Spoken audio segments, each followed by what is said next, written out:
गोस्वामी में हमारे श्री रघुनाथ भट्ट गोस्वामी, श्रीपाद रघुनाथ गोस्वामी जी और श्री कृष्णदास कविराज गोस्वामी जी महाराज, ये है 6 आचार्य।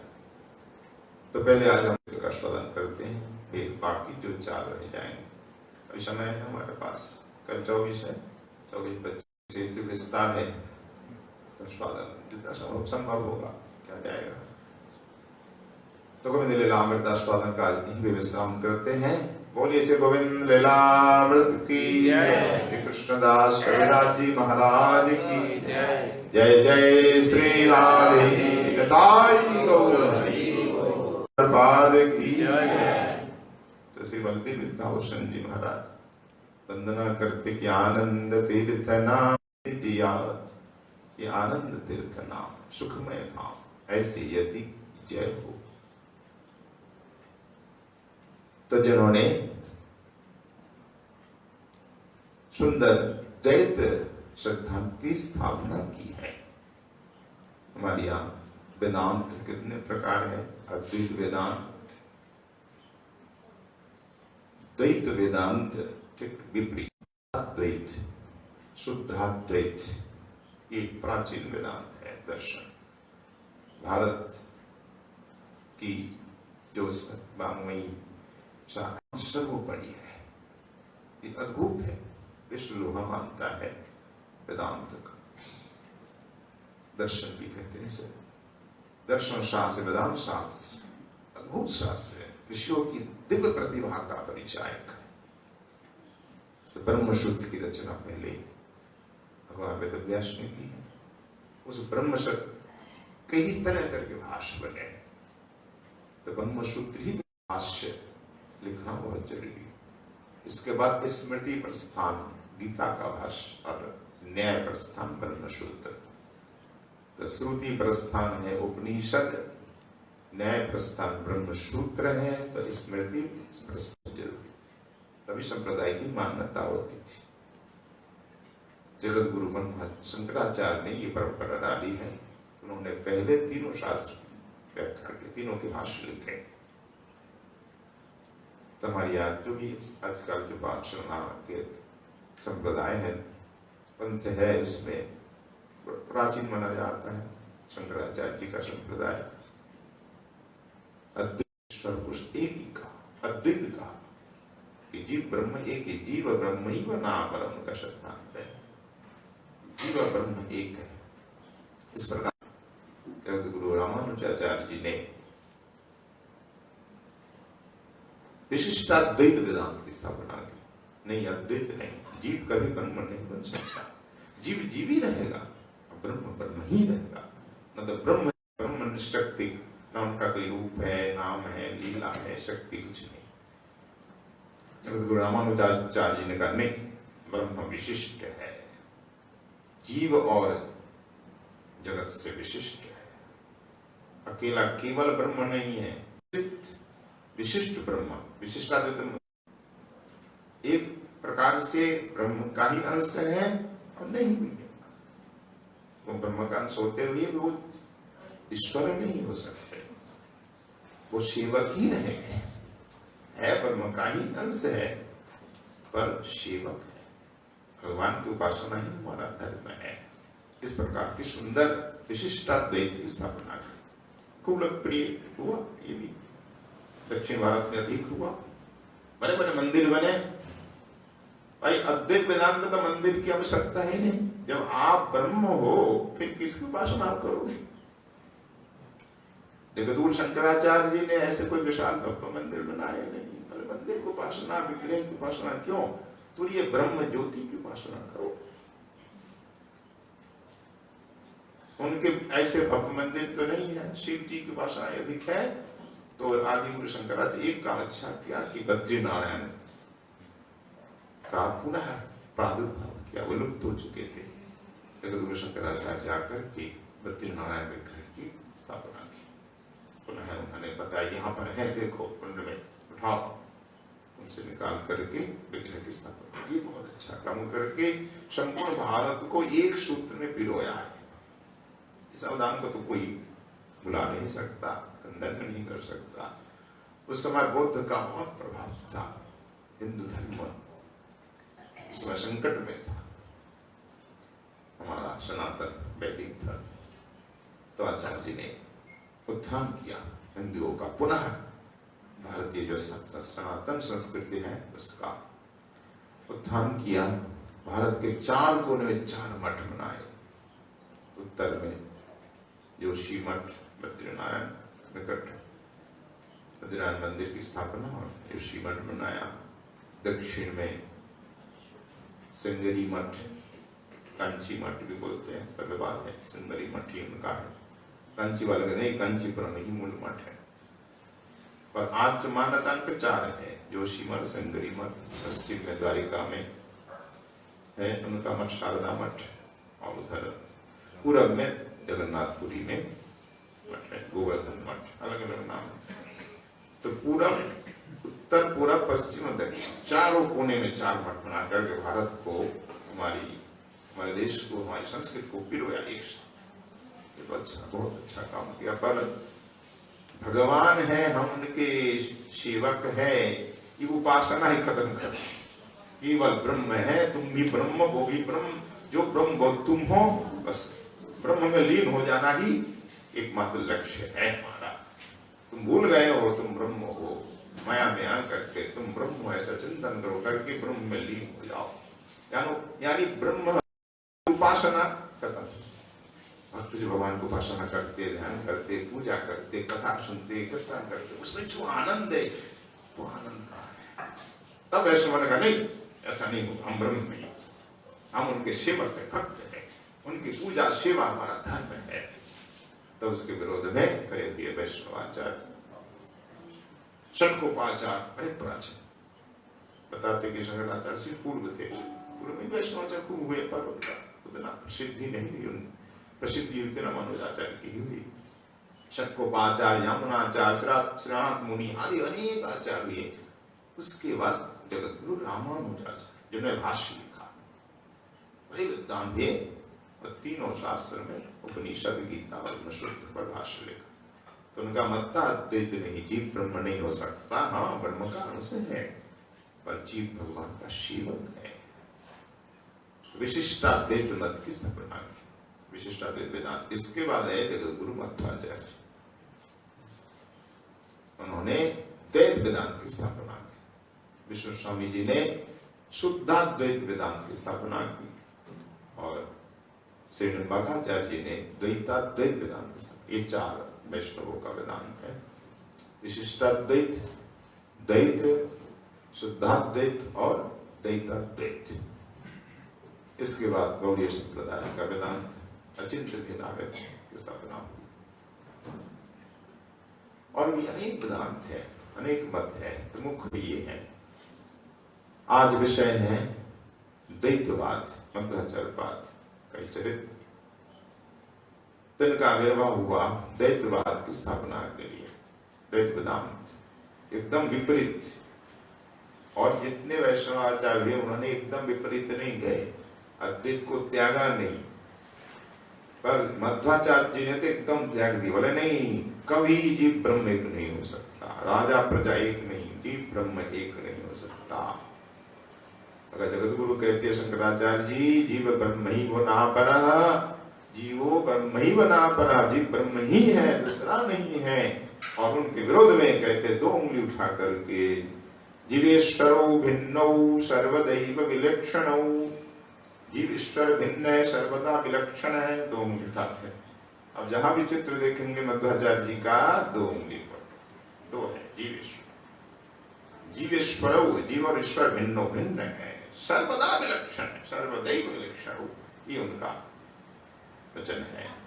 विपरीत में दक्षिण भारत में इनका आविर्भाव हुआ, खूब प्रचार किया कि हम उनके सेवक हैं, हम भगवान नहीं बन सकते, जीव ईश्वर नहीं बन सकता, उनकी सेवा उपासना भक्ति करना हमारा धर्म है। इस प्रकार द्वैतवाद की स्थापना की। प्रमाण भी बहुत जुजा सखाया उपनिषदों में है। 2 पक्षी निवास करते हैं संसार रूपी वृक्ष में, है परमात्मा जीवात्मा। भाई हमारे शास्त्रों में है वर्णन 2 है, एक कैसे हो गए फिर? अद्वैत कैसे 2 है? द्वाशुप्रन्न प्रमाण है, ऐसे प्रमाण बहुत ही है। चलिए इनका आविर्भाव कहाँ हुआ? कर्नाटक उडुपी, उडुपी तीर्थ स्थल है। इनके पिता थे मध्य के भट्ट और माताजी वेद विद्या। तो 1160 शाके बोलते हैं और ईस्वी 1238 में आविर्भाव। गुरु रामानुजाचार्य के कुछ समय बाद, रामानुजाचार्य जी के 1000 वर्ष हो गए। सहस्राब्दी उत्सव पिछले साल मनाया पूरे भारत में। तो इनका हुआ 800 करीब मध्वाचार्य जी का इस हिसाब से, और कुछ मत में नहीं, थोड़ा भेद है। तो दक्षिण भारत कर्नाटक उडुपी जिला शहर भी है, तो वहां रहते थे। उडुपी के पास ही पाजिका क्षेत्र में मध्य के भट्ट जी और विद्या जी रहती थी। इनकी वो संतान नहीं थी। ठाकुर की अनंतेश्वर मंदिर है, वहां अनंतेश्वर भगवान की उपासना करते थे, प्रसन्नता हुई नहीं। तो एक बार विजयादशमी के दिन वहां उत्सव मनाया जाता है, मेला लगता है अनंतेश्वर भगवान के यहाँ। तो मेला में पति पत्नी पहुंचे, ठाकुर के दर्शन किए, मेला में शामिल हुए। इतने में देखा कि एक व्यक्ति, दक्षिण भारत के नियम है हर मंदिर के सामने गरुड़ स्तंभ होगा, जैसे रंग जी में खंबा होता है, या सोने का लट्ठा बोलते, सोने का खंबा। ये है असल में गरुड़ स्तंभ, गरुड़ जी यहाँ कर रखते हैं। कोई पत्थर का बना देता है, लकड़ी का, नहीं सोने का। सोने का तो नहीं है, सोना चला हुआ है।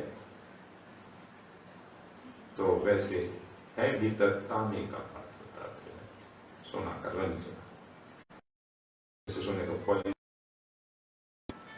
तो ये खंबा गरुड़ जी के लिए।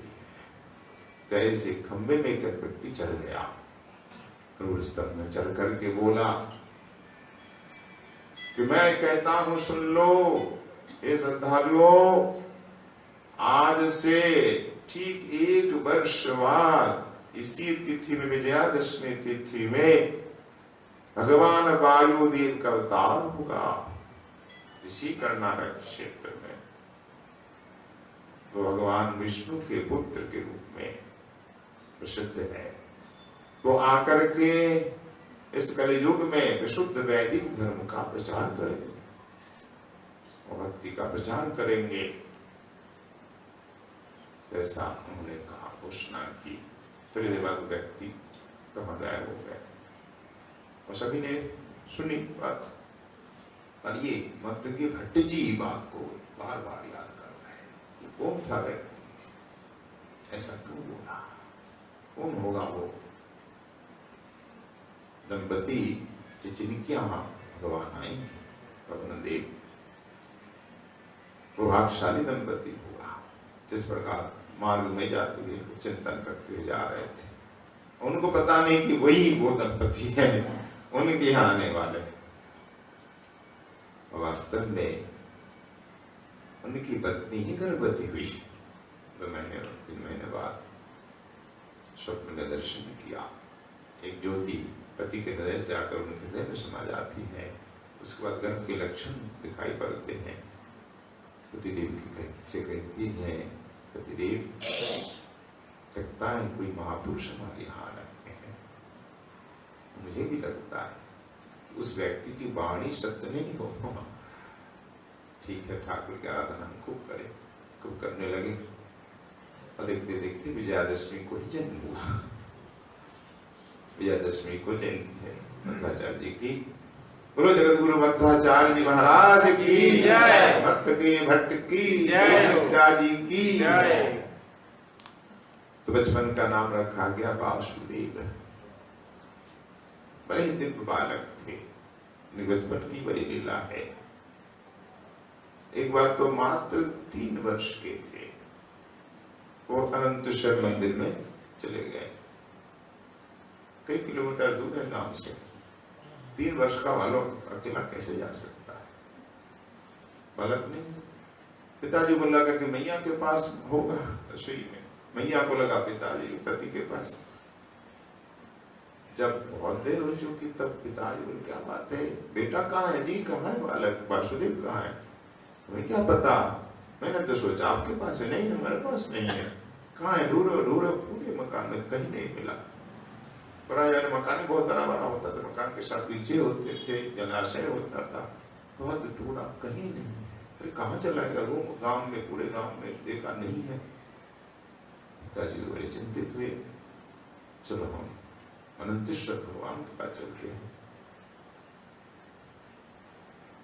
तो 4-5 किलोमीटर दूर तो है ही। तो आए, यहाँ कर देखा, उनसे तो वैसे मिनती मांगने आए थे, ठाकुर जी मनोती मांगने की बेटा मिल जाए। ये ऐसा नहीं करने की बेटा यहाँ आया होगा वो अकेला कैसे आ सकता है? गांव है और अंधेरा हो गया है। तो देखा कि हाँ, अंधेरे में कोई नहीं है। ठाकुर जी हमारे सामने बालक खड़ा है। ये क्या है? ये वासुदेव है। कैसे आ गया यहाँ अकेला? वासुदेव तू क्या कर रहा है? टट्टे के लाकर ठाकुर का दर्शन कर रहा था, हाथ जोड़ के एकदम सब कुछ भूल गया। जैसे पिताजी आए, स्पर्श किया, पिताजी आ गए। आप कैसे? अरे तू कैसे आया मुझे बता। पिताजी ये ठाकुर ने बुला लिया। अच्छा, मुझे नहीं पता मैं कैसे। टूटी भाषा। अच्छा, तो तेरी बोली में ठाकुर ले आए। चल बेटा चल, पता नहीं कैसी क्या ठाकुर की कोई लीला ले आए। तब से बड़ा ध्यान रखते, पता नहीं बालक कब कहाँ चला जाए। इस प्रकार आश्चर्य में घटना घटती रहती थी। एक बार एक शेठी आया, शेठी बोलते हो यानी शेठ, उनसे कुछ धन लिया था पिताजी ने, और चुका नहीं पा रहे, वो बार बार तका देते। तो आज रुष्ट होकर आया, पैसे क्यों नहीं चुकाते? तो भट्टी जी तो भीतर चुपचाप है, बाहर नहीं निकल रहे कि दे नहीं पा रहे, गरीबी तो थी। तो वासुदेव गया पीछे बगीचे में, इमली के पेड़ वहां खूब होते हैं, तो इमली के बीज बहुत पड़े हैं, तो हाथों में उठा लिया, अंजलि भरकर बीज लेकर आए। हाँ सेठी जी क्या बात है? अरे तुम्हारे पिताजी कहाँ, बुलाओ ना। 5 वर्ष की अवस्था बालक। बालक कहाँ पिताजी? क्यों? पिताजी किसी काम में गए, किसी काम से। अच्छा क्या बात, क्या बताइए? अरे तुम्हारे पिताजी ने धन लिया था, ऋण वो दिया नहीं, उनसे चुकाया नहीं, बार बार मैं आता हूँ तकाता करता हूँ। अच्छा आपको धन चाहिए, कितना है? इतना। अच्छा अच्छा लीजिए ना, आप क्यों नाराज होते थे, मैं देता हूँ, लीजिए। ऐसे कर दिया। और इमली के बीज नहीं, उनको दिखा स्वर्ण मुहर है, स्वर्ण मुद्राएं। अरे अरे बालक तुम इतनी मुद्रा कहां से में आए? नहीं इतनी नहीं चाहिए, इतनी मोहर खाकर क्या करूंगा मैं, मुझे तो कम चाहिए। अरे आपने इतने दिन तक प्रतीक्षा भी तो की है ना, जाइए ले चलिए। और एकदम आश्चर्यचकित हुआ कि कहां से मिला। तो जिम्नी करता लिखते नहीं नहीं, उनको स्वर्ण की मुद्राएं नहीं मिली है, इमली के बीज नहीं, उनको तो मुक्ति के बीज मिल गए, भक्ति उनको मिल गई, वो धन्य हुआ। फिर 8 वर्ष की अवस्था में उपनयन संस्कार हुआ, जन्म संस्कार। फिर इनको भेजा गया गुरुकुल। पहले ये रीति थी, घर में रखते नहीं बालक, जन्म संस्कार हुआ गुरुकुल, जाओ वहां पर ध्यान करो। बड़े बड़े गुरुकुल थे। अंग्रेज जब आए तब देखा यहाँ तो गांव गांव में गुरुकुल है। भारतीयों को अपने अधीन तभी कर पाएंगे जब गुरुकुल की व्यवस्था को ध्वस्त करेंगे। ब्रिटिश ने यही काम किया, पहले गुरुकुल को ध्वस्त किया। पहले गांव गांव में गुरुकुल,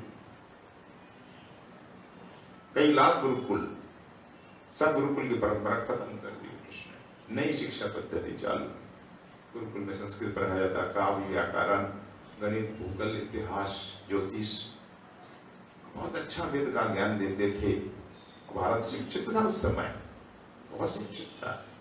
गांव गांव में गुरुकुल विद्यालय। वहां पहले आप देखेंगे वैदिक काल में महिलाएं कितनी विदुषी होती थी, संस्कृत बोलती थी, शास्त्र पढ़ती थी, शास्त्र का ज्ञान कितना था। गार्गी आदि ने सुना ना, गार्गी, मैत्री आदि आदि। हमारी माता महिलाएं खूब विदुषी होती थी। ये सब खत्म कर दिया कब? जब उन्होंने मुसलमानों ने आक्रमण किया, उन्होंने ध्वस्त किया और महिलाओं को वर्जित कर दिया शिक्षा के लिए। नहीं, ये बाहर नहीं निकल सकती है, ये गुरुकुल में नहीं जा सकती है, महिलाओं की पढ़ाई में प्रतिबंध, ये घूंघट में रहेगी। पहले घूंघट की व्यवस्था नहीं थी। अब महाभारत काल में देखो कहाँ घूंघट में रहती थी सब, क्या देखिए यहाँ घूंघट में रहती थी। ये तो मुसलमानों ने किया, उनकी परंपरा हमारी अलग थी। महिलाओं को शिक्षा से वर्जित रखा गया, हर काम में वर्जित। घर में रहो, बस बंद रहो, कैद रहो। तुम देखो घर में रहने के लिए, संतान उत्पत्ति के लिए हो और कुछ नहीं, संतान पैदा करो घर में। तो ये बहुत आघात तो उन्होंने दिया। इसके बाद अंग्रेजों ने सब गुरुकुल परंपरा खत्म कर दी। पुनः गुरुकुल आजकल बन रहा, वैसा गुरुकुल कहाँ है? गांवों में, वनों में, ग्राम के प्रांत में, जंगलों में, वनों में वो कैसा वातावरण था, इतना सुंदर है। गुरुकुल में सब झोपड़ी में रहते, जमीन में बैठ करके पेड़ के नीचे बैठ कर विद्या का अध्ययन करते, गुरु जी की सेवा करते, लकड़ी ढोकर लाते जंगल से। सब छात्र खूब सेवा करते, गायों की सेवा, सबकी सेवा। तो गुरुकुलों में पढ़ाई होती थी। तो गुरुकुल भेज दिया गया। 8 वर्ष की अवस्था में गए, मात्र 12 वर्ष या 4 वर्ष में अध्ययन कर लिया पूरे शास्त्र, ज्योतिष, व्याकरण, साहित्य आदि अनेक शास्त्रों का अध्ययन कर लिया। विद्वान बन गए। अब बोले नहीं, अब पढ़ाई नहीं, अब तो मैं घर लौटूंगा। पढ़ाई करके पूर्ण होने पर सब घर लौट रहे हैं मित्रों के साथ। एक दूसरे से बोल रहे, तू क्या करेगा, तू क्या करेगा, तो तेरा क्या लक्ष्य है? मैं तो पुरोहित बनूंगा, कोई कहता है मैं अध्यापक बनूंगा। और जिससे पूछा तू क्या करेगा वासुदेव? तो मैं तो धर्म प्रचार करूंगा। अच्छा, छोटा सा बालक धर्म प्रचार करेगा? क्या धर्म प्रचार करेगा? नहीं भैया, हमारे धर्म में बहुत कुछ मलिनता है। धर्म के नाम पर जीव हिंसा होती है, ये पशुओं की बलि दी जाती है, धर्म होते हैं, बहुत पाप हो रहे हैं। हमें विशुद्ध धर्म की स्थापना करनी है। अच्छा, छोटा सा बालक बड़ी बड़ी बात करता, सबको आश्चर्य होता। 12 वर्ष की अवस्था में विद्या अध्ययन करके घर लौटे और अपना संकल्प भी सुना। जय जय श्री राधे दाई गौर हरि, जय हो राधा नयनानंद जी महाराज की, धूप आरती की, नरसिंह भगवान की जय। जय श्री राम, जय हो। अब पिता माता से भी सुना दिया निश्चय कि मुझे घर में नहीं रहना है, सन्यासी बनना है। ये क्या करना है बेटा, इकलौती संतान, तो अकेला पुत्र है, घर चला जाएगा छोड़कर, तब कैसे रहेंगे बेटा? नहीं, ऐसा नहीं होगा। नहीं पिताजी, मुझे जाना है, धर्म की स्थापना करनी है, वैदिक धर्म का पुनरुद्धार करना है। इसकी बात सुनकर क्या क्या कहता है, हम तो सोच भी नहीं सकते। नहीं, हमें जाने दीजिए, जिसके लिए मेरा जन्म हुआ है उस काम में आप रोकिए मत, मुझे जाना पड़ेगा, मेरा जन्म इसलिए हुआ है। बात भी आश्चर्य, बड़ी बात। नहीं बेटा, हम नहीं जाने, तुम एक ही पुत्र हो, ठीक है, हम अकेले हैं इसलिए मना कर रहे, ठीक है, मेरा अगर छोटा भाई हो जाए तो आप जाने देंगे ना? बोले वचन दीजिए। तो वचन ठीक है, अगर दूसरा पुत्र मेरा हो जाता है तो तुम जाने की आज्ञा हम देंगे, ठीक है ना? तब ठीक है, छोटा भाई भी जन्म लेगा। ठीक, अगले वर्ष एक बालक और हुआ। ये तो 12 वर्ष के, 12 वर्ष बाद उनका शिवा से इच्छा से हुआ। तो अच्छा, हमारी इस अवस्था में बालक होना भी तो आश्चर्य है। बालक हुआ तो बोले पिताजी अब बालक हुआ ना, छोटा भाई है, अब मुझे दीजिए आज्ञा, मुझे जाना है। आप क्या बोले, मना नहीं कर सकते थे। तब आज्ञा देनी पड़ी। तो आ गए। गुरुजी थे के गुरुकुल के तोटन किल आया, वहां कैसे नाम गुरुकुल का, यहाँ आ गए। अच्युत प्रेक्ष्य, कर्नाटक में एक मठ है, अद्वैतवादी मठ, उस समय अधिक थे। अच्युत प्रेक्ष्य, कहीं अच्युत प्रग भी बोलते हैं।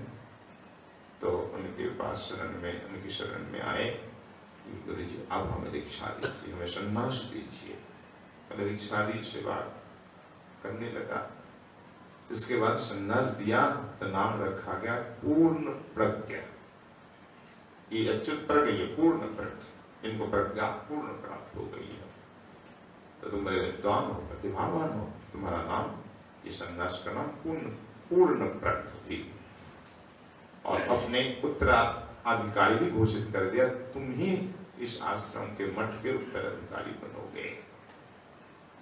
अब तीर्थ भगवान की बड़ी इच्छा हुई, गुरु जी हम मठ में बंधे रहेंगे तो मेरा जन्म का उद्देश्य पूरा नहीं होगा, मुझे भ्रमण करना, तीर्थ यात्राएं करनी, धर्म का प्रचार करना होगा। नहीं बेटा, तुम्हें हम छोड़ नहीं सकते। गुरु जी का ये बड़ा मोह है भाई, जो अच्छे होते हैं ना सब प्यार करते। नहीं, मेरी वृद्धावस्था तुम मुझे छोड़ के क्यों चले जाओ, बेटा मत जाओ। नहीं गुरु जी मुझे जाने दीजिए, तो मुझे गंगा नहाना है। पुत्र ने कहा गंगा नहाने जाओगे, अगर मैं यहाँ गंगा ला दूं तो तुम जाओगे ना, तब तो नहीं जाओगे ना। गंगा यहाँ, बोला हाँ ये देखो सरोवर है, और कल यहाँ गंगा जी का विवाह होगा। तो सूखा सरोवर में गंगा जी का विवाह हुआ, और एकदम जल एकदम गंगा जी जैसा रंग हो गया, पीला पीला रंग होता है ना गंगा जल। गंगा जी का आविर्भाव, एकदम भर गया सरोवर, कहाँ सूख गया था। बोलो गंगा मैया की जय हो। लपुत्र हे पूर्ण प्रज्ञ, अब तुम यहीं रह जाओ, एक स्नान कर लो, अब जाने की इच्छा बंद करो, यात्रा स्थगित कर दो। गंगा जी का आविर्भाव हुआ, नहाए, कुछ दिन रहे, फिर बोले गुरु जी मुझे अब जाना। गुरु जी ने फिर आनंद तीर्थ नाम दिया। पूर्ण प्रज्ञ के बाद उत्तराधिकारी के रूप में स्थापित कर दिया, तुम ही इस मठ के उत्तराधिकारी, अगले आचार्य तुम ही हो गए, इसलिए तुम्हारा आज से नाम आनंद तीर्थ। तो मध्वाचार्य जी के कई नाम है, बचपन का घर का नाम वासुदेव है, इसके बाद पूर्ण प्रज्ञ नाम हुआ, फिर आनंद तीर्थ। तब से तीर्थ की उपाधि आज भी है, मध्यपीठ में जितने भी आचार्य तीर्थ उपाधि सब। इसमें विश्वेश तीर्थ जी को भी पधार गए ना, अब नए नए सब आ गए, 8 मठ है आज भी हो। तो आनंद तीर्थ जी, फिर मधु सरोवर में गंगा जी का विवाह हुआ, इसलिए नाम हुआ मध्वाचार्य। आज हम मध्वाचार्य नाम से जानते हैं। तो उन्हीं के लिए मधु सरोवर में गंगा जी का विवाह कराया गया, मध्वाचार्य भी नाम है, अधिक प्रसिद्ध मध्वाचार्य जी। आप गुरु जी की आज्ञा लेकर गुरु जी मैं आ रहा हूँ, बद्रीनाथ दर्शन करके लौटता हूँ। तो बद्रीनाथ की यात्रा की, भारत के प्रथम तीर्थ है बद्रीनाथ, सबसे प्राचीन तीर्थ है। तो बद्रीनाथ के दर्शन करके आज्ञा मांगी कि मैं ब्रह्मसूत्र पर भाष्य लिखना चाहता हूँ। नारायण की आज्ञा ली, पहले गीता का भाष्य लिखा, गीता भाष्य समर्पित किया श्री बद्रीनाथ के चरणों में। फिर भगवान वेद व्यास के दर्शन के लिए व्यास आश्रम चले गए, बद्रीनाथ के पास व्यास आश्रम। तो भगवान व्यास के दर्शन मुझे अवश्य करने हैं, नहीं तो ब्रह्मसूत्र का भाष्य मैं नहीं लिख सकता। आदि शंकराचार्य ने जो भाष्य लिखा वो हमारे मन के अनुकूल या सिद्धांत के अनुकूल नहीं है, मैं नहीं मान सकता। जब तक मूल ब्रह्मसूत्र रचयिता भगवान वेद व्यास नहीं कहेंगे, उनका निर्देश जब तक प्राप्त नहीं होता तब तक भाष्य कैसे लिखूंगा। भाई आपने ग्रंथ लिखा, आपका मत क्या मैं जान सकता हूँ? नहीं जान सकता। कि भगवान वेद व्यास ने जो ब्रह्मसूत्र लिखा, जगत गुरु मध्वाचार्य हमारे शंकराचार्य जी ने व्याख्या लिखी, वो सही है कैसे बताए हम? उन्होंने तो लिखे नहीं ग्रंथ, लिखा तो वेद व्यास जी ने, उन्होंने तो भाष्य की व्याख्या की है, पर असल में क्या अर्थ है वो तो स्वयं ग्रंथकार ही जानते हैं।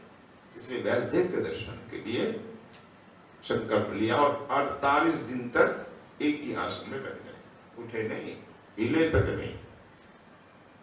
परम सिद्ध भगवत अवतार है। 48 दिन आसन में बैठे तो बैठे। उनके शिष्य दुखी हुए, वहां से चले गए, एक ही शिष्य रह गए। और दुर्गम पहाड़ी में उनके साथ कोई जा भी नहीं सकता था। सबसे मना किया, कोई नहीं आना हमारे पास, तो बद्रीनारायण में रहो। एक शिष्य ने, मैं जाऊंगा। गुरु जी के साथ जाने लगे और ऐसी जगह फंस गए, न तो आगे बढ़ सकते न पीछे लौट सकते। पहाड़ी मार्ग ऐसा ही होता है। गुरु जी तो चले गए, उनके पास अपार शक्ति है, हवा में चले जाते हैं, तो बंदे को तारी है। अब ये शिष्य रुक गया, गुरु जी बचाओ बचाओ, ना आगे जा सकते ना पीछे, इधर खाई है, मैं कहाँ जाऊं? तो क्यों आया? तो मना किया था ना। आचार्य पीछे देखा और यूं किया, हाथ को करते ही हवा ऐसी चली, तेज हवा में उसे उड़ा करके बद्रीनाथ गिरा दिया। शिष्यों के बीच, अरे तो आ गया। हाँ गुरु जी ने हाँ मेरे सिया। तो क्यों गया था? हम प्रतीक्षा करते हैं। तो 48 दिन अकेले में, वहां कोई नहीं, जन मनुष्य प्राणी शून्य है, एकदम दुर्गम इलाका है, 10 गुफा है। गुफा में बैठ गए, 48 दिन तक तपस्या की। तब भगवान वेदव्यास जी ने दर्शन। बोलो आनंद तीर्थी जी, क्या बात है, कैसे तपस्या करी? क्या आपका ब्रह्म सूत्र आपने लिखा, बताइए अर्थ क्या होगा, उसका ज्ञान कराइए। तो मैं इस पर भाष्य लिखना चाहता हूँ। तो भगवान वेदव्यास आशीर्वाद दिया और ब्रह्म सूत्र का अर्थ बताया कि तुम भाष्य लिखो और तुम सफल हो जाओगे। तो भगवान वेदव्यास के दर्शन आशीर्वाद पाकर फिर आए बद्रीनाथ शिष्यों के साथ। उत्तर भारत भ्रमण करते हुए काशी में शोभन भट्ट नाम के बहुत बड़े विद्वान थे, उनको परास्त किया। शास्त्रार्थ पहले खूब होता था, दैत्य मत में परास्त किया, वो अद्वैतवादी थे। परास्त करके उनको शिष्य बनाया, वो हो गए पद्मनाभ तीर्थ। मध्वाचार्य के बाद वही गद्दी संभाली। उत्तर भारत में बड़ी लीलाएं हुई। उन दिनों यवनों का आक्रमण भी होने लगा। गंगा पार करेंगे तो उस पार यवन सेना लेकर प्राप्त किया है। वहां गंगा आदि पार नहीं कोई कर सकता, एक भी नाव नहीं चल रही, चारों सन्नाटा सन्नाटा, उनकी जंग छिड़ी हुई है। तो आचार्य जी आना चाहते, विलंब नहीं करना चाहते, एक भी नाव नहीं मिली तो कैसे जाएं? हम पैदल चलेंगे, गंगा जी पैदल पार करेंगे। आचार्य कुछ भी कर सकते हैं। शिष्यों से कहा, देखो ना, हमारी जो चादर है ना उसको पकड़ के रहना, छोड़ना नहीं तो डूब जाओ गंगा जी। हम पैदल चले, गंगा जी के ऊपर पैर रख रहे हैं और एकदम ऊपर ऊपर चल रहे हैं, तैर के नहीं, गंगा जी के ऊपर कमल खिल रहा है, कमल में पाँव रख के चल रहे हैं जैसे जमीन पे चलते हैं। और उनके शिष्य भी पकड़ के रखा सब, पहले तुम मेरा पकड़ो उतरिए, फिर तुम्हारा वो पकड़ेगा। इस तरह से पंक्तिबद्ध होकर पार हो रहा है, पैदल चल करके। इधर यमन सेना, मुस्लिम सेना, क्या दंड रह गए ये लोग, ये कैसे हिंदू संत है, फकीर है, गंगा जी पर चल के आ रहे हैं, आश्चर्य की बात है। तो बड़े बड़े संत रहते हैं। तो जैसे इस पर आ गए और सब ने कहा, सावधान, आगे ना बढ़ना एक पग भी। तुम लोग कैसे आए यहाँ? नहीं जानते यहाँ जंग छिड़ी हुई है। सब सेना तलवार लेकर आगे खड़े हो, पर तलवार क्या करेगी? संत की योग शक्ति के सामने तलवार कुछ नहीं कर सकती है। अरे हम तुम्हारे सुल्तान से मिलने आए हैं, मेरे आगमन की सूचना दे दो सुल्तान को कि हम आए हैं। तो सुल्तान की बात कही तो कहा, ये तो अद्भुत संत है, सुल्तान से मिलना चाहते तो ठीक है। सुल्तान से पूछा कि लाए आपके सामने ऐसे संत आए हैं, आपसे मिलना चाहते हैं, लाओ। तो सुल्तान से भेंट हुई। कहा कि आप इस प्रकार हिंसा को मचा रहे हैं, लोगों को मार रहे हैं, मार काट खून की नदी बहा रहे हैं, क्या यही धर्म है आपका? बोला आप कौन है? बोला हम। तुम जिसकी संतान हम भी उसी की संतान है। उनकी भाषा में ही उत्तर दिया। बोले देखो, परवरदिगार तमाम दुनिया के मालिक है, उस पर सब लोगों को ईमान लाना चाहिए। हर इंसान ईमानदारी से काम करे, उसके प्रति लौ लगाए, यही इबादत है। इबादत क्या है? ईमानदारी से काम करना और उसके प्रति जो परवरदिगार भगवान है उनके प्रति लो लगाएं, यही इबादत है। इन बातों को घर घर फैलाना मेरा मकसद है। मैं इसलिए आया हूं, घर घर फैलाना। व्यक्ति तो अपनी भाषा में कहेंगे तो वो समझेगा नहीं, उनकी भाषा में ही, उर्दू अरबी मिस्र भाषा है। अरे देखो, जो आप जिनको भगवान अल्लाह कहते हो, हम भगवान कहते हैं, वो परवरदिगार है, तमाम दुनिया का मालिक है, और उस पर सब लोगों को ईमान लाना चाहिए, और हर इंसान ईमानदारी से काम करे और उसके प्रति लगाएं, यही इबादत है। इन बातों को घर घर फैलाना मेरा मकसद है। मकसद लेके ये मैं, अच्छा, इनकी बात, इनका तेज प्रतिभा देखकर बड़े संतुष्ट हुए। तब मस्तक हुआ कि आपकी मैं सेवा करना, आप निडर होकर के विचरण करे, आपको कोई रोकेगा नहीं, टोकेगा नहीं। जारी कर दिया कि जब हमारे वंशाचार्य जी हमारे राज्य में रहना चाहे, जहां भी जाना चाहे, कोई टोकेगा नहीं। इसके साथ बहुत सारी जमीन उनको भेंट की। इसका वंशाचार्य जी लौटे, पंजाब गए। पंजाब नरेश, इसमें हिंदू नरेश था, नरेश की सवारी आ रही है और ये आगे आगे चले जाते और शिष्य बहुत पीछे रहते, पवन की गति से जाते। शिष्य बहुत दूर है, चलो बहुत दूर है तो ठीक है, मैं बैठ जाता हूँ, अच्छी जगह है, एकांत है, बगीचा है, तो बैठ गए। समाधि लग गई, बैठती समाधि लग जाती। उधर राजा की सवारी आ रही है, उसी रास्ते के बीच ही बैठ गए थे। साधु के लिए क्या जगह, जहां मन करे बैठ जाते हैं। बैठ गए तो सेना ने कहा, महाराज मार्ग में कोई साधु बैठा है, अब हम कैसे जाएं हाथी घोड़े के साथ। अच्छा, वो नहीं जानता कि मैं आ रहा हूं, बोलो महाराजा आ रहे हैं, हटो यहां से, हटाओ।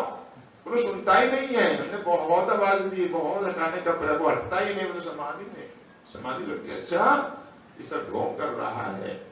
तो राजा भी भक्त तो था नहीं, पाखंडी ऐसे, ये ढोंग कर रहा है, कुछ नहीं है, ये सब पाखंड है। तो ऐसा करो, अगर नहीं मानता है सेनापति, घोड़े न चला दो, देखता हूं क्या करता है। बहुत से लोगों में, नास्तिक लोगों में संतों के प्रति भक्ति तो होती है, आस्था नहीं होती। ये ढोंग मानते हैं, पाखंड मानते हैं, ये काम करते नहीं है, ग्रस्त में रहे नहीं, ये काम के डर से ये सब निठल्ले हैं, पलायनवादी हैं, आदि आदि पता नहीं क्या जगत को ठगते हैं। पर संत तो संत होते हैं, जानने वाले जानते हैं उनमें क्या शक्ति, क्या तेज होता है।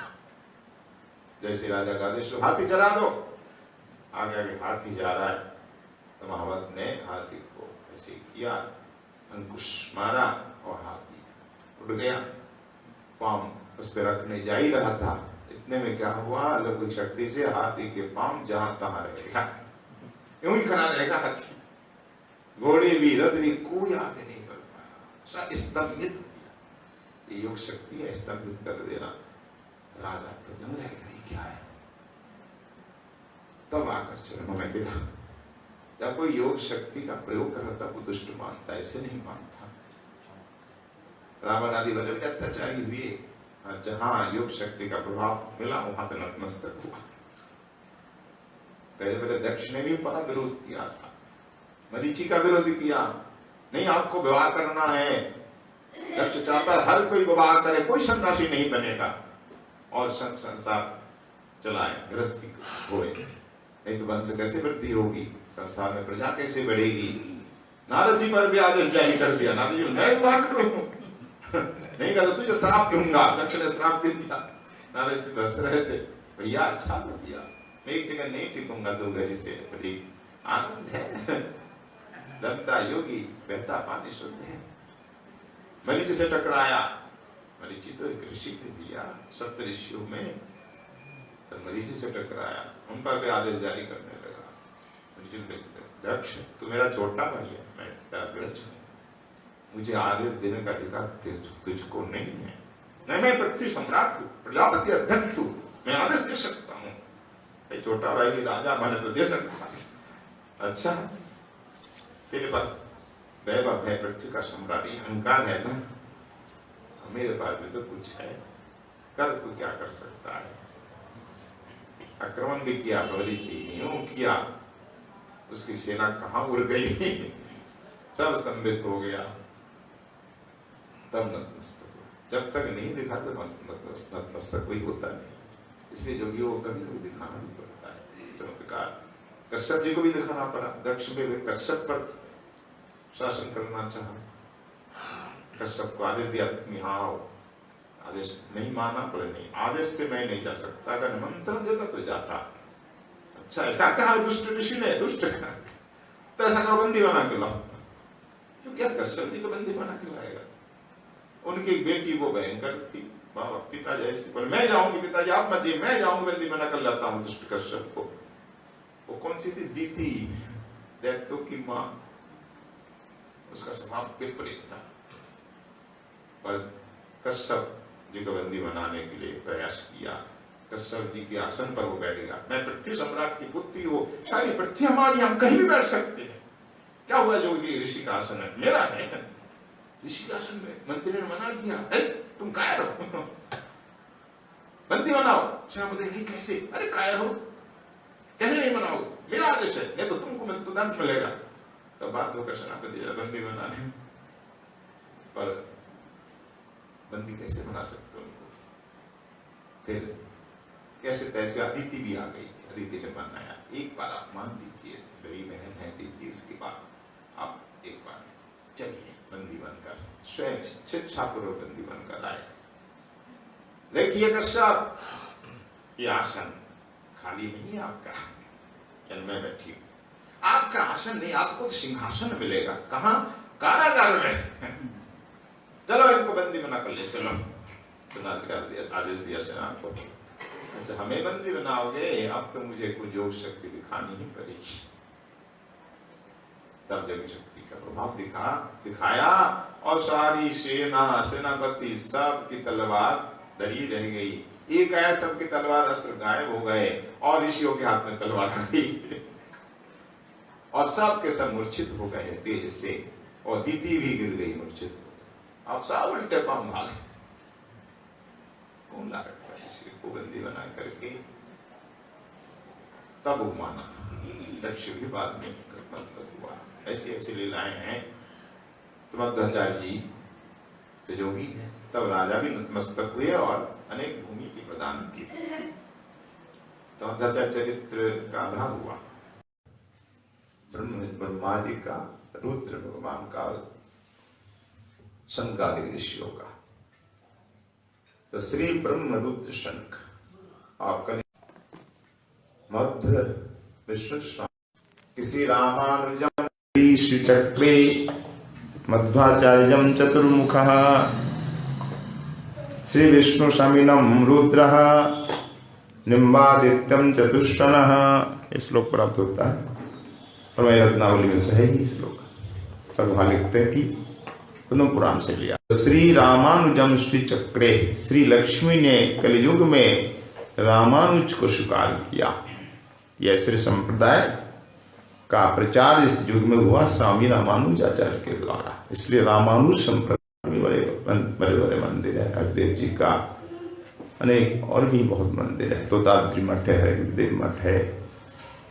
तो रामानुज संप्रदाय दक्षिण भारत में अधिक प्रचार। और मध्वाचार्यम चतुर्मुखा, चतुराचार्य मध्वाचार्य जिनकी मूल पीठ है उडुपी में, कर्नाटका। उत्तर भारत में गौड़ीय संप्रदाय का नाम का प्रसिद्ध है। और विष्णु स्वामीनम रुद्रा, रुद्र संप्रदाय शिव जी का संप्रदाय। शिव जी ने विष्णु स्वामी को स्वीकार किया। कलयुग में रुद्र संप्रदाय के आचार्य विष्णु स्वामी जी, वे दक्षिण भारत, समस्त आचार्यों का आविर्भाव दक्षिण भारत में ही हुआ। इतिहास से कृष्ण भगवान का, और जितने आचार्य दक्षिण भारत में अधिकतर। रामानुज बोलो, मध्वाचार्य जी, निम्बारकाचार्य, विष्णु स्वामी, सर वल्लभाचार्य जी भी दक्षिण भारत के थे। तो मध्वाचार्य हो गए और विष्णु स्वामी ये गए। संप्रदाय यहाँ कम है। रामानुज से अब तो परिचित होंगे आप सभी। एक शाखा उत्तर भारत में सर्वाधिक है, रामानंद, राम उपासक। रामानुज लक्ष्मी नारायण के उपासक है और रामानंद सीताराम के उपासक के ही अंतर्गत रामानंद संप्रदाय है। दो मत है, पर प्राचीन मत है कि रामानुज की शाखा रामानंद है। ऐसे ही मध्वाचार्य की शाखा गौड़िया है, जो उत्तर भारत में इन दोनों का प्रचार है। और विष्णु स्वामी हो गए रुद्र संप्रदाय के, दक्षिण भारत के, पर यहाँ कम है। विष्णु स्वामी के नाम से प्रसिद्ध है, कई आश्रम है। और दक्षिण भारत, महाराष्ट्र आदि में भी है, यावतमाल में है। ये हो गए विष्णु स्वामी, पर उनका विस्तार उत्तर भारत में वल्लभ संप्रदाय के रूप, वल्लभ कुली संप्रदाय। तो वल्लभाचार्य जी विष्णु स्वामी के अंतर्गत है, वात्सल भाव है, बाल कृष्ण के उपासक है। उनकी मुख्य पीठ तो गोकुल में है, गोकुल जतिपुरा और मथुरा में बहुत वल्लभ कुली है, अनेक मंदिर है। सेवा उनकी बहुत सुंदर होती है, परिपाटी है, वात्सल भाव से, बाल भाव से। गोपाल जी की नवनीत लाल, बहुत ठाकुर विग्रह है, मंदिर है। वृंदावन में भी वल्लभ कुली है, और राजस्थान में श्रीनाथ द्वारा, गुजरात में भी खूब है। तो वल्लभ कुली को सभी जानते हैं। रामानंद, रामानुज वल्लभ कुली को जानते ही हैं, और निम्बार भी जानते हैं। उत्तर भारत में का खासा प्रचार है। तो संकालिक संप्रदाय की स्थापना करते हैं कलियुग में स्वामी निम्बारकाचार्य जी महाराज। इनका भी आविर्भाव दक्षिण में ही हुआ, पर प्रचार उत्तर भारत में, राजस्थान सलेमाबाद में मुख्य पीठ है। वृंदावन आदि सर्वत्र इनका उत्तर भारत में विचार है। ये चार संप्रदाय हुए।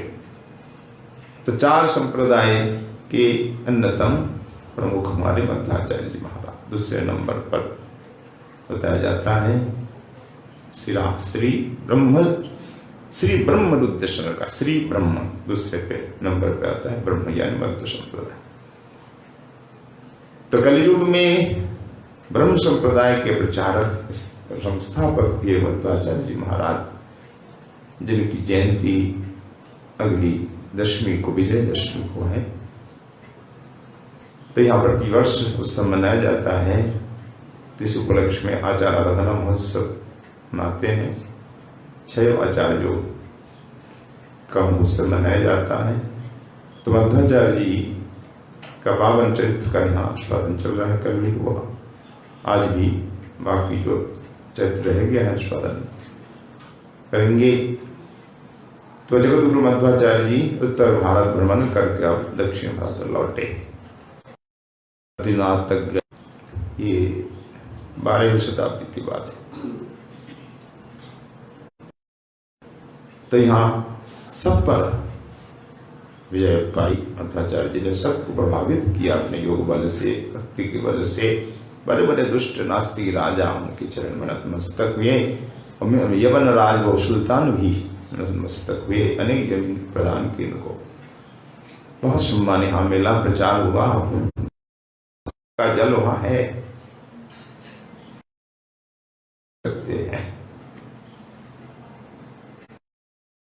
योगी उस आपका जल तो उसी में है। ऐसे ब्रह्म में लीन भले ही है, पर है जीव ब्रह्म में, अलग है स्थिति। भगवान कर देते हैं, प्रमाण है शास्त्रों में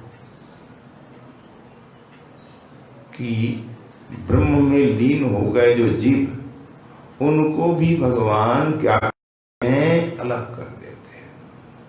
ललया शब्द ग्रहण करता भगवंतम भजन्ते, ये प्रमाण है। अत्यंत प्रतिभावान था। जब बालक थे, बहुत बड़ी विद्या सभा चल रही थी, वहां शिव जी की महिमा का खूब गायन हो रहा था। विष्णु को छोटा करके शिव जी सब कुछ है, और वो खड़े हो गए मध्वाचार्य जी। पंडित जी महाराज आप भूल बोल रहे हैं। श्रोताओं में एक बालक है, शास्त्र प्रमाणों से पंडित को हराया और भक्ति ही सर्वोपरि है। तो इस बालक विद्वता देख करके बड़े बड़े विद्वानों ने दांतों तले उंगली दबा ली। आगे चल के बालक बहुत अद्भुत हुआ। इनके सामने कोई टिक नहीं सकता था। अब पिताजी भी प्रसन्न है, पिताजी भी इनके मत में आ गए, परम वैष्णव पहले भी थे। अब और दृढ़ता आई। अब उन्होंने ये पहले ही घोषणा की, द्वादश ज्योतिर्लिंग में आता है आज भी वहां बलि होते पशु को। जगत गुरु शंकराचार्य भी जाते पर बोलते नहीं खिलाफ में।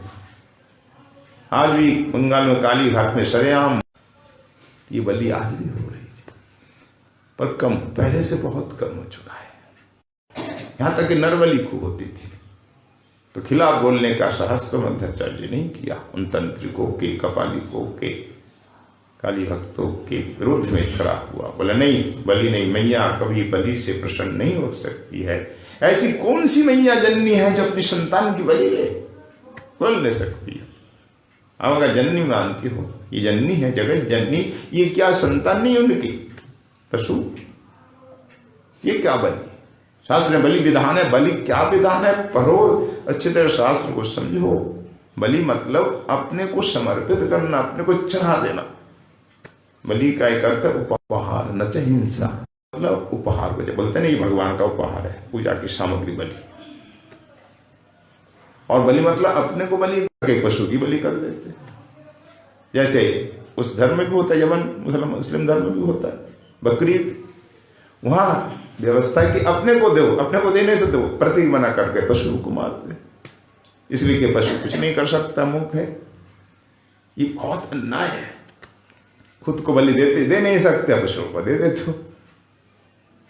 ये जीव हिंसा बंद होनी चाहिए। शास्त्र मध्वाचार्य जी ने सबको हटाया।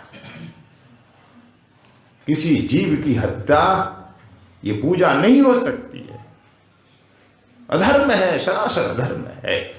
धर्म में हिंसा का कोई स्थान नहीं होता। हिंसा परमो धर्म। सभी धर्म में अहिंसा को, अपने को दो। अच्छा, अपने को नहीं दे सकते, वो भी तो आता है,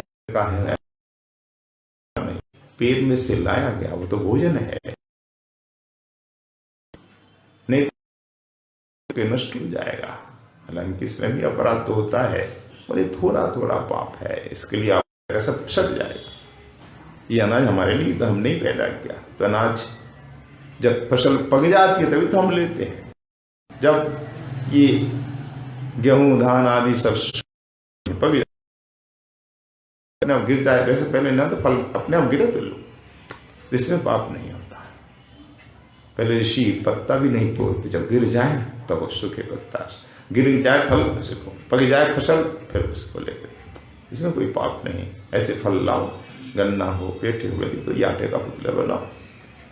इस प्रकार बलि शून्य, हिंसा शून्य यज्ञ का प्रारंभ किया, तब से वैसा यज्ञ चलने लगा। आज भी ऐसा ही होता है। प्राय दक्षिण उत्तर भारत में बलि कहाँ यज्ञ में, पूरी भारत में कहीं कहीं आज भी बलि होती है। बिहार, उड़ीसा, बंगाल, असम, नेपाल में अब पूजा आ रही है, दुर्गा पूजा, काली पूजा, वहां बलि होती है। नाम तो दुर्गा पूजा, पर बकरी की बलि होगी काली पूजा में। अभी तक एकदम से ये प्रथा खत्म नहीं हुई।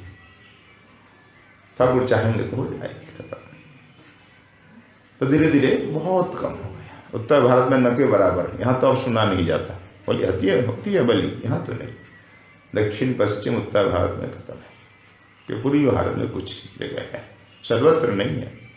बंगाल में प्रसिद्ध मंदिर दक्षिणेश्वर है, वहाँ तो बलि नहीं होती, कहीं कहीं होती है, कालीघाट में होती है ऐसे, और तारापीठ में कई कई जगह है, कामाख्या में हाँ है, उड़ीसा में भी कहीं कहीं होती है। तो बहुत काम किया मध्वाचार्य जी ने, बलि प्रथा को बंद ही कर दी प्राय। तो इस प्रकार विशुद्ध भक्ति धर्म का उन्होंने खूब प्रचार प्रसार किया।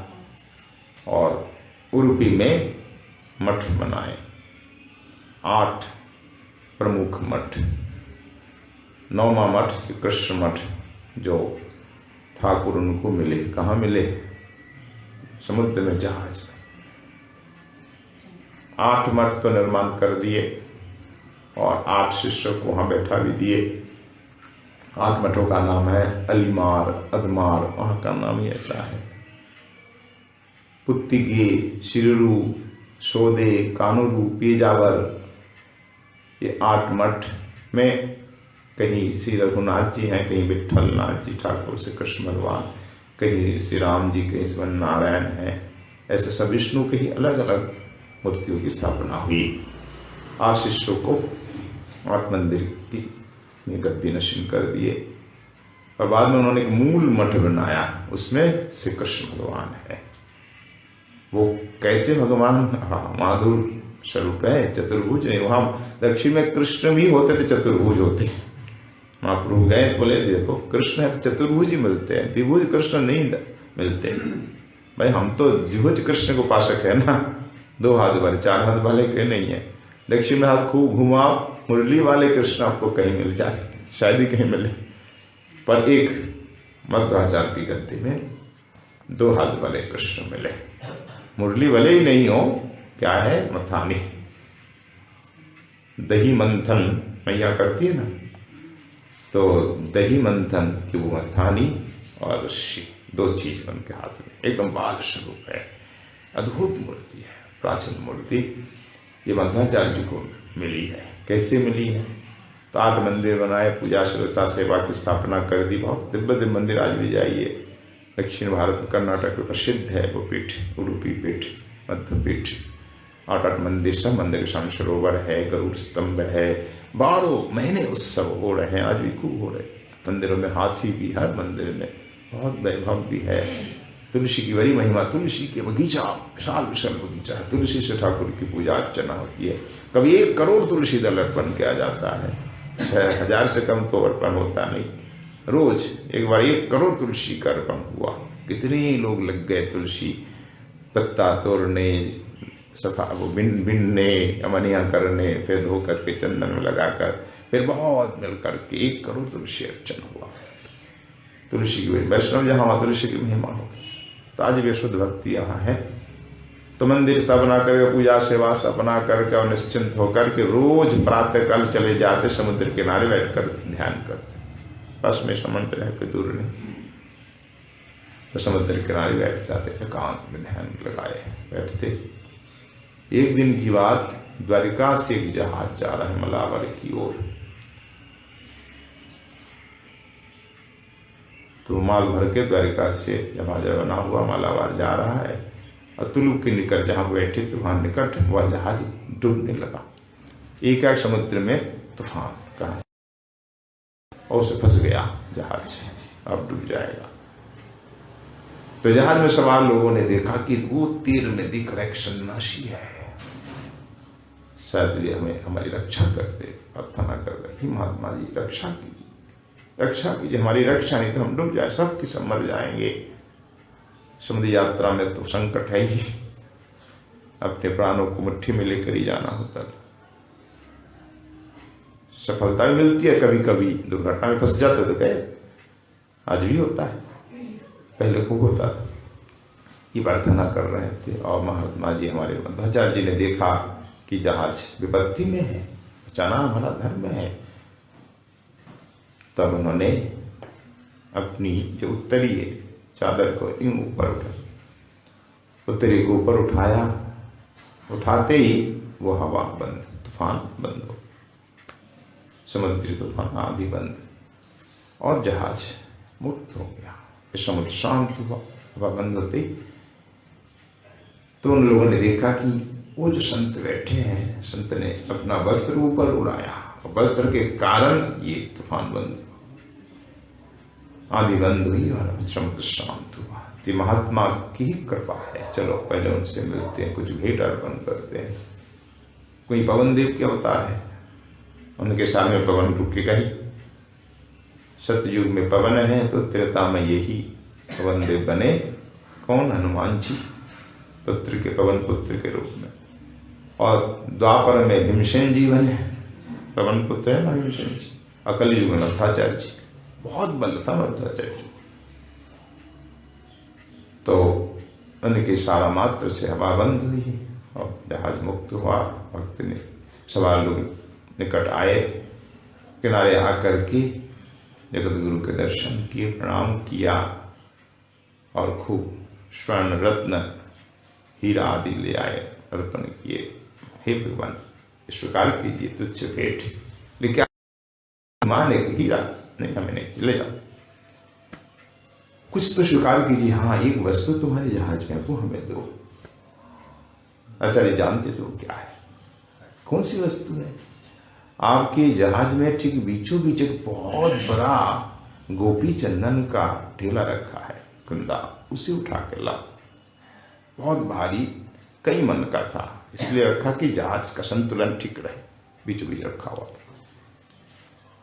तो संतुलन के लिए रखा है, मतलब वही चीज हमें चाहिए, ठीक है, ला देता और कुछ रख देंगे। तो 4-5 लोगों ने उठाया, अकेला तो कोई उठा नहीं सकता। 4-5 जनों ने उठाकर जैसे तैसे लाया और उनको समर्पित किया। बोला हमें यही चाहिए, हमारे ठाकुर का गोपी चंदन बड़ा प्रिय है, और गोपी चंदन के भीतर क्या है उनको मालूम है। तो ये देखते ही रहेंगे। 5 जने मिलकर उठाकर लाए, उन्होंने एक हाथ से उठा लिया, एक ही हाथ में उठा लिया। अरे जरा बल है, तो उठाकर ले आए, हमें व्यस्त मिल गई, आप जाओ। लाकर अपने मंदिर के सामने सरोवर है, यूं डाल दिया। डाल देते ही वो चंदन तो पिघल गया और सुंदर मूर्ति निकली। बोलो श्री कृष्ण भगवान की। तो बाल कृष्ण भगवान, हाथ में, एक हाथ में मथानी, तो एक हाथ में रही रस्सी। अद्भुत बाल मूर्ति आज भी है। महाप्रभु गए तो दर्शन के गदगद हुए।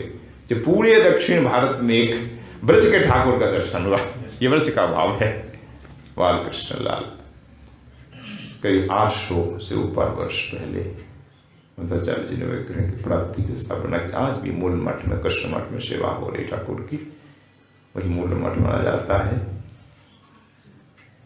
और बहुत से ग्रंथ उन्होंने लिखे हैं। गीता पर भाष्य तो पहले लिखा, फिर ऋग्वेद पर भाष्य लिखा, उपनिषदों का भाष्य, ब्रह्मसूत्र का भाष्य, अणुभाष्य, तो 2 भाष्य लिखे हैं। तत्व विवेक, श्रीमद् भागवत, महाभारत का तात्पर्य, दोनों का तात्पर्य लिखे हैं। कृष्णामृत महार्णव स्तोत्र लिखे हैं। कई ग्रंथों में लिखे हैं, बड़े विद्वान थे उस समय के। अनेक शास्त्रों की रचना की, प्रचार किया, नास्तिक विरुद्ध धर्म का जो है खंडन करके शुद्ध वैदिक भक्ति धर्म की स्थापना की, सर्वधर्म का प्रचार किया। तो कुछ अभी भी विरोधी रह गए हैं, अपने को परास्त होते देख करके अपना मत जो है आप व्यक्त नहीं कर सकते, प्रचार नहीं कर सकते। चारों ओर मध्वाचार्य का बोलवाला है, मध्व संप्रदाय का बोलवाला हो गया, इधर रामानुजतर मत, 2 संप्रदाय का बहुत बोलवाला दक्षिण भारत में आज भी है। तो जो विरोधी धर्म थे, बौद्ध, नास्तिक, तांत्रिक आदि, कुछ गोरखपंथी, तरह तरह के सब विरोध में खड़े हो गए। कैसे भी अपमानित किया जाए मध्वाचार्य जी का, शास्त्र से तो हम कर नहीं सकते। शास्त्रार्थ बहुत हुआ, पर शास्त्र से पराजित असंभव। ये तो शास्त्र के पारदर्शी है, साक्षात भगवान वेदव्यास जी के शिष्य है। कोई और तरीका अपनाया जाए, दुष्ट तो कुछ भी कर सकता है। दुष्टों ने मिलकर कहा इनको शास्त्र हरा नहीं सकते हैं, शस्त्र से हराया जाए। ये बड़े बलवान भी तो है, इनको शस्त्र मत, यहाँ बल गदा से भी हरा, किसी से हरा नहीं सकते। फिर भी सोचा शायद हरा दे हम। तो हमारे इस देश में सबसे बड़े बड़े पहलवान तो है, इनको भेजा जाए। मध्वाचार्य बड़े पहलवान है, तो इन दोनों को भेजा जाए। ये मध्वाचार्य को चुनौती दे, वो स्वीकार अवश्य करेंगे। ये बल से हरा है, छल से, बल से कैसे भी हरा है। तो इन लोगों ने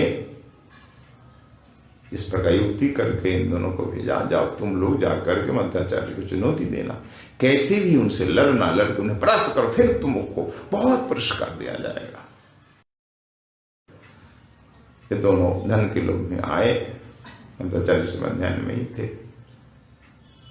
ताकर प्रणाम क्या ही, आपको प्रणाम है हम दोनों का, हमने सुना है कि आप बड़े विद्वान हैं और बड़े बलवान भी हैं, तो हमारी बड़ी इच्छा हुई, हम आ गए आपके पास, हमसे आप कुश्ती लड़िए, हम आपसे दंड युद्ध करने के लिए आ गए, मल्ल युद्ध, मल्ल युद्ध को कुश्ती कहते हैं आजकल। अच्छा, हमसे कुश्ती करोगे, मल्ल युद्ध करोगे? हाँ, हमारी इच्छा है, कोई मिला ही नहीं, हम जैसे कोई है ही नहीं जगत में, आपका बड़ा नाम सुना है, आपसे हम मल्ल युद्ध करेंगे। अच्छा देखो, हम अरे गहरे से किसी से नहीं करते, ऐसे किसी से। अच्छा, अरे गहरे ऐसे किसी से नहीं करते, हम अरे गहरे नहीं है, हमारा बल आप नहीं जानते। अरे क्या बल है, सामने दिखाओ तो हम मानेंगे, तब क्या देखना चाहते बताइए ना, हम आपको दिखाते हैं बल। ऐसा कहते हुए मंदिर का खंबा उठा लिया है,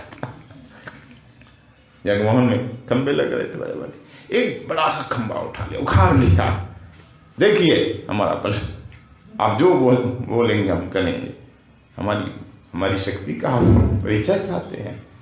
बोले नहीं, ये खंबा उखाड़ना कोई बल नहीं है, इससे परिचय नहीं होता तुम बलवान हो, तो और क्या चाहते हैं आप बताइए? हम चाहते हैं आपके बल की परीक्षा तब होगी जब आप मेरा गला दबा करके भगवान नाम बंद कर देंगे। हाँ, भगवान नाम उच्चारण कर रहे हैं, आप बंद कर दो, तब मानूंगा बलवान है। अरे ये तो चुटकी का खेल है, न जाने हमने कितने का गला दबा के मारा, कितने को मारा।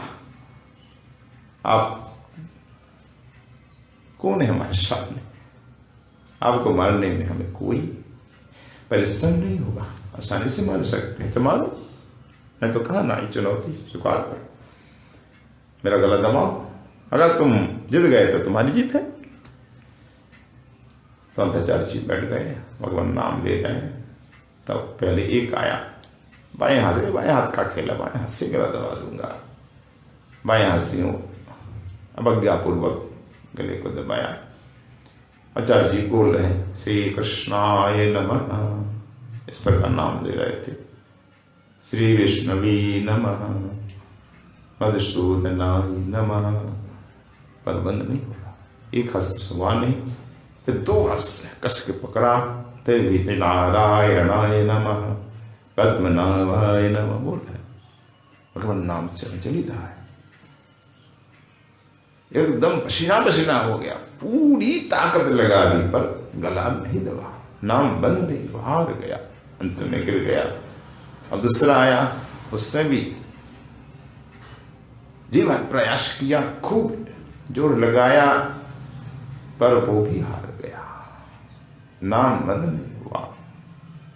तब कहते हम दोनों एक साथ दबाते हैं, चलो ठीक है ये भी कर लो, दोनों एक साथ दबाए, पर नाम बंद नहीं, नाम चल रहा है। श्रीधराय नमः, ऋषिकेशाय नमः, अनंताय नमः, पावनाय नमः, त्रिविक्रमाय नमः, भगवान के नाम इस प्रकार वो लेते रहते थे।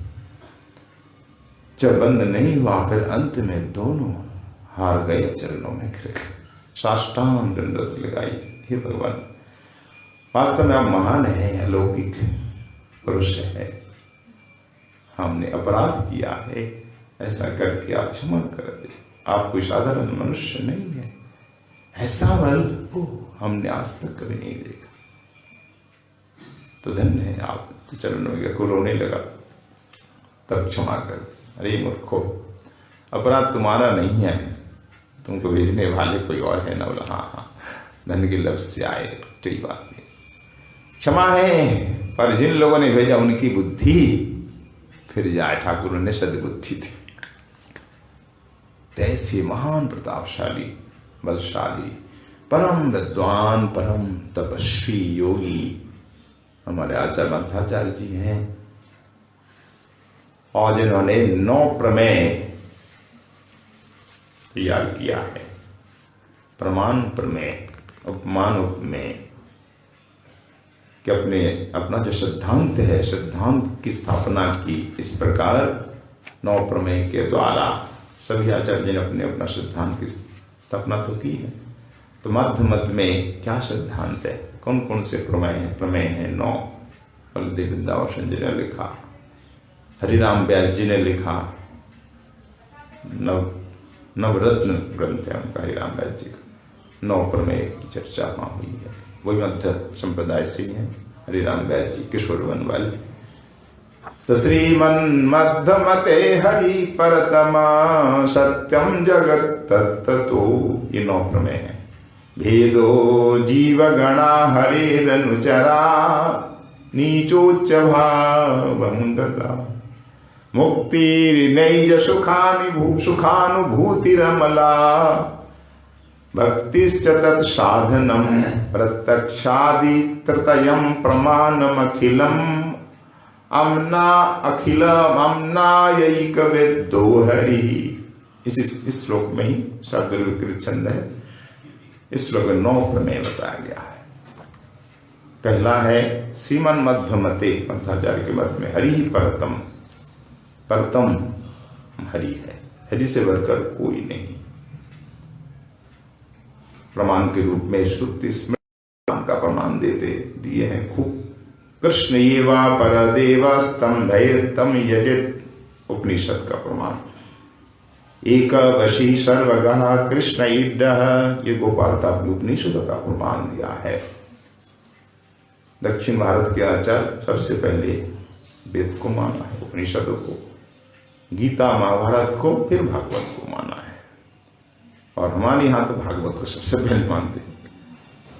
और मध्वाचार्य जी हो, रामानुजाचार्य जो भागवत को अंत में, भागवत का प्रमाण कम ही देते हैं। विष्णु पुराण का देंगे, गीता जी का देंगे, महाभारत का देंगे, सबसे पहले उपनिषद का देंगे। उपनिषद का खूब प्रमाण दिया। कृष्ण ही सर्वेश्वर है, स्वयं भगवान है। कृष्ण एव परदेवस्तम धैर्यतम यजित, एक वशी सर्वगः कृष्ण ईड्डः, अनेक पुराण दिया। गीता में भी मत्तः परतरम नान्यत् किंचिदस्ति धनंजय, अनेक प्रमाणों से प्रमाणित किया। कृष्ण ही स्वयं भगवान, ये तेचांश कला पुंस कृष्ण भगवान में भागवत जी का प्रमाण है। तो श्री कृष्ण ही स्वयं भगवान है। परतम, सर्वोपरि, इनसे बढ़कर कोई नहीं, पहला सिद्धांत। दूसरा सिद्धांत है सत्यम जगत तत्वतः, तत्वतः जगत सत्य है। एकदम शंकराचार्य के विरोध में। शंकराचार्य जी ने क्या कहा? आदि शंकराचार्य जी ने ब्रह्म सत्यम जगत मिथ्या, जगत मिथ्या है, ये कहते नहीं, जगत सत्य है। भले ही स्थूल रूप नहीं रहता प्रलय काल में, सूक्ष्म रूप तो रहता है। जैसे वृक्ष है बरगद का, पेड़ नहीं, बीज तो है, बीज ही पेड़ का रूप है। एकदम से जगत का नाश नहीं होता, प्रमाणित किया। और सिद्धांत ठीक है। अगर जगत मिथ्या कहोगे तो कोई कुछ करेगा नहीं, सब आलसी बन जाएगा, निठल्ले बन जाएंगे। जगत सत्य है बोलो, केवल बोलना नहीं, शास्त्र प्रमाण है, तर्क युक्ति से दिखाया। सत्यम जगत तत्वतः, तत्वतः जगत सत्य है, प्रमाण दिया। ब्रह्म सत्यम तपः सत्यम, सत्यम चैव प्रजापति सत्यं भूतानि जातानि सत्यम भूतमयम जगत, महाभारत का प्रमाण दिया।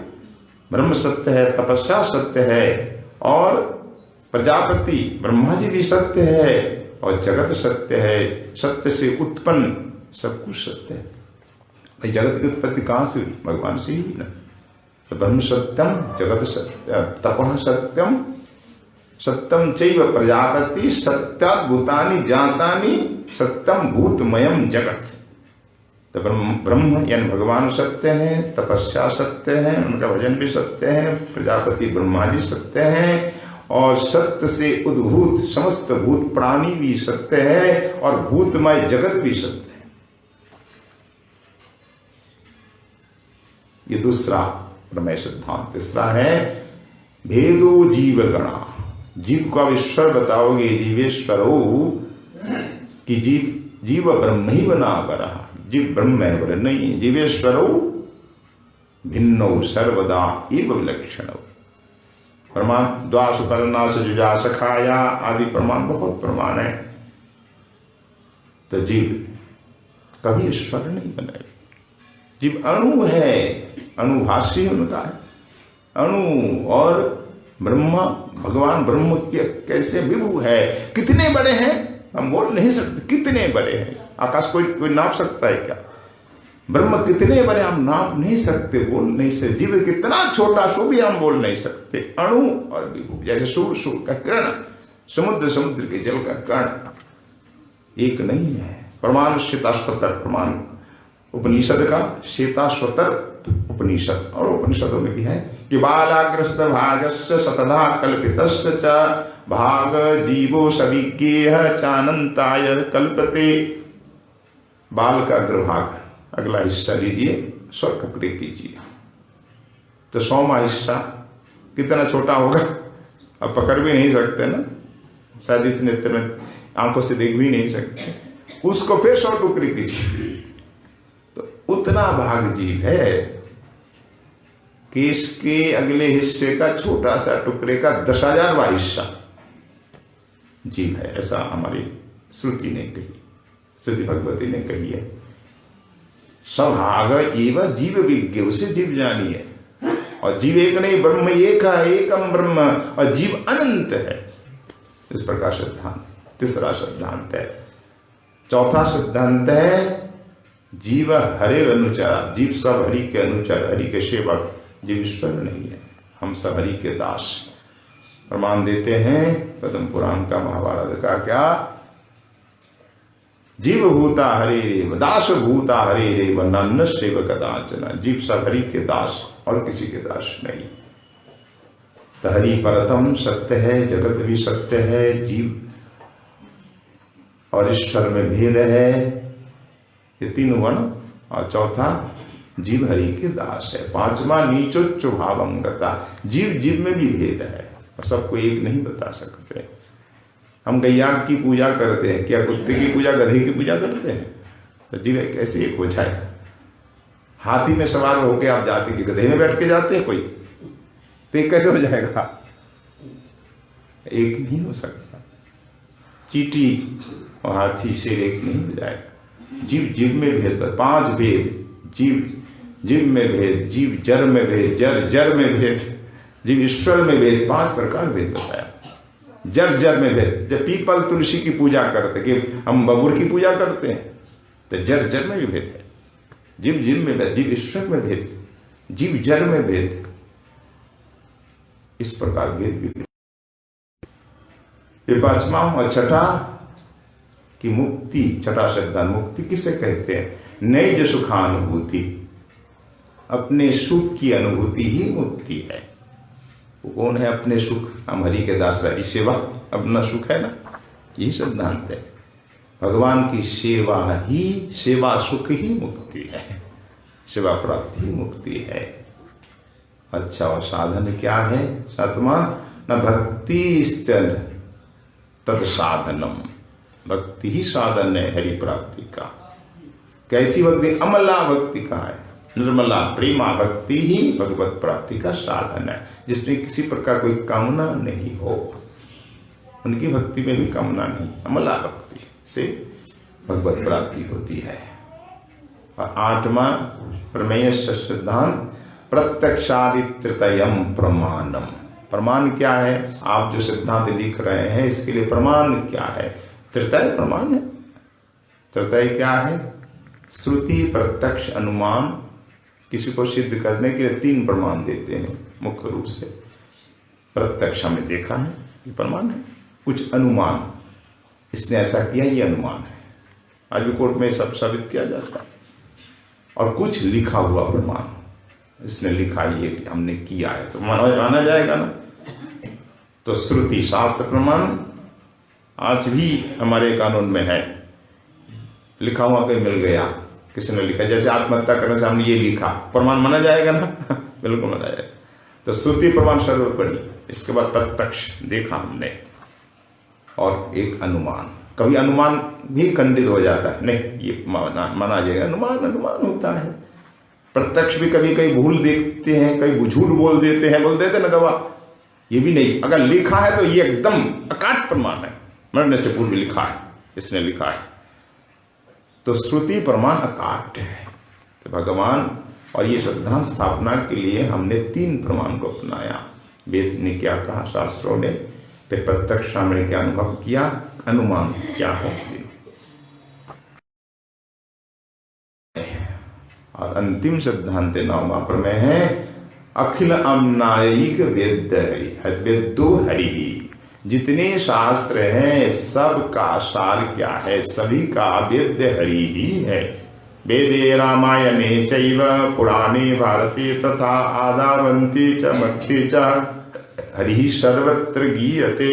वेद हो, रामायण हो, पुराण हो, महाभारत हो, सभी शास्त्रों में आदि मध्य अंत में हरि का ही गुणगान हुआ है।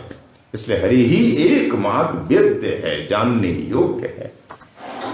सिंह घोष गर्जना के साथ 9 प्रमेय सिद्धांत की स्थापना की, तो उसको हम भी मानते हैं। हमारे गौड़ी आचार्य भगवती विद्वाभूषण जी ने भी 9 प्रमेय को माना है।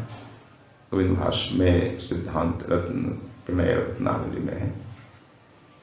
तो ये सिद्धांत की स्थापना करके अनेक शास्त्रों की रचना करके 80 वर्ष की अवस्था में परम धाम को गए मध्वाचार्य जी महाराज।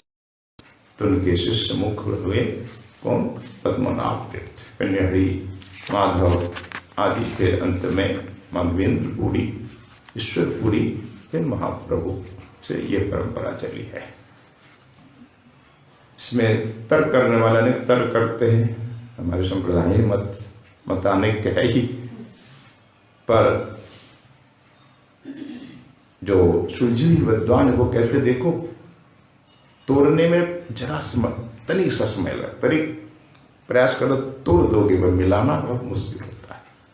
मठ मंदिर को बनाना बहुत मुश्किल है, बहुत समय लगता है, पर तोड़ने में समय नहीं लगता। इसलिए अलग नहीं, हम मिल के रहे। अलग होने में क्या लगता है, हम मध्य नहीं है, मध्य से अलग है, क्यों, इसमें आपको क्या लाभ है? जब बलदेव विद्वासु ने माना है, आप क्यों नहीं मानेंगे? अगर अलग है तो महाप्रभु क्यों गए वहां दर्शन कर रहे हैं? कोई संबंध है तभी तो गए। अब कहेंगे वहां तो महाप्रभु तुम्हारे संप्रदाय का, तो तुम्हारे हमारे कहेंगे क्या? ये तो स्वाभाविक है। जैसे सुरमा कुंज है, उसकी शाखाएं जगह जगह है। कोई बांग्लादेश में यहाँ आकर कहेगा अरे हमारे यहाँ तो ये आचरण नहीं, आप क्या ही आचरण है, तैसे ही तो कहेगा ना, आप क्या जो है हमारे यहाँ ऐसा नहीं है, तो ऐसे तो कहेंगे ही। स्वाभाविक है कहना। तुम्हारे कहने से ये नहीं हो जाता कि अलग है, आप हम अलग है। ये समझने का फेर है, जिन्होंने जैसा समझा ऐसा बोलते हैं। हमें तो नहीं लगता मध्वाचार्य जी में कोई दोष है या सिद्धांत ठीक नहीं है। उन्होंने श्री कृष्ण भगवान को माना, ईश्वर को सर्वोपरि माना, भक्ति को सर्वश्रेष्ठ साधन माना है, भगवान की प्राप्ति ही सर्वश्रेष्ठ साधन माना है। अगर कहीं गोपियों को स्वर्ग की देवी अप्सराएं कह दी तो कौन सी भूल कह दी? अरे भाई गोपी तो स्वर्ग की देवियों तो गोपी बनी कि नहीं, देवियां बनी कि नहीं? संभवन्तु सुरस्त्रियः भागवत में आया है। ब्रह्मा जी ने कहा हे देवियों आप सब तत्प्यार्थम संभवन्तु सुरस्त्रियः, आप श्री कृष्ण की के प्रिय के लिए और श्री कृष्ण की प्रिय राधा की सेवा के लिए जाओ देवियों जन्म लो। तो देवियां गोपी नहीं बनी क्या? इसलिए केवल सुई ऊपर ऊपर की बातों में हम भटक जाते हैं, भ्रम में पड़ जाते हैं। भीतर गहराई से अध्ययन कीजिए मध्व संप्रदाय के शास्त्रों के साहित्य को, तब समझेंगे। उन्होंने भी मध्वाचार्य नीला देवी की बड़ी स्तुति की, सर वो नीला वही लीला राधा रानी बड़ी स्तुति की है। इसका गहरा अध्ययन हो तो फिर कोई भेद नहीं रह जाता। गहरा अध्ययन नहीं होगा, थोड़ा ज्ञान है तो तर्क वितर्क करते हैं और विवाद सृष्टि कर देते हैं। तो विवाद नहीं, संवाद की सृष्टि होनी चाहिए। विवाद का समय नहीं है, कलियुग। संवाद कीजिए और सब एक रहिए। ये जगत गुरु है, 4 प्रमुख आचार्य है, हमारे पूज्य है, मनुष्य है। मध्वाचार्य जी का नाम सम्मान के साथ बार बार लिया है हमारे जय गोस्वामी जी ने, बार बार 2 आचार्यों का बड़ा सम्मान किया है जय गोस्वामी जी, मध्वाचार्य रामानुज, क्या ना, बार बार। और मध्व संप्रदाय का सिद्धांत को ही जय गोस्वामी ने माना है। इसलिए अधिक चर्चा का समय भी नहीं है। तो ऐसे परम पूज्य चतुसंप्रदाय के अनुगमाच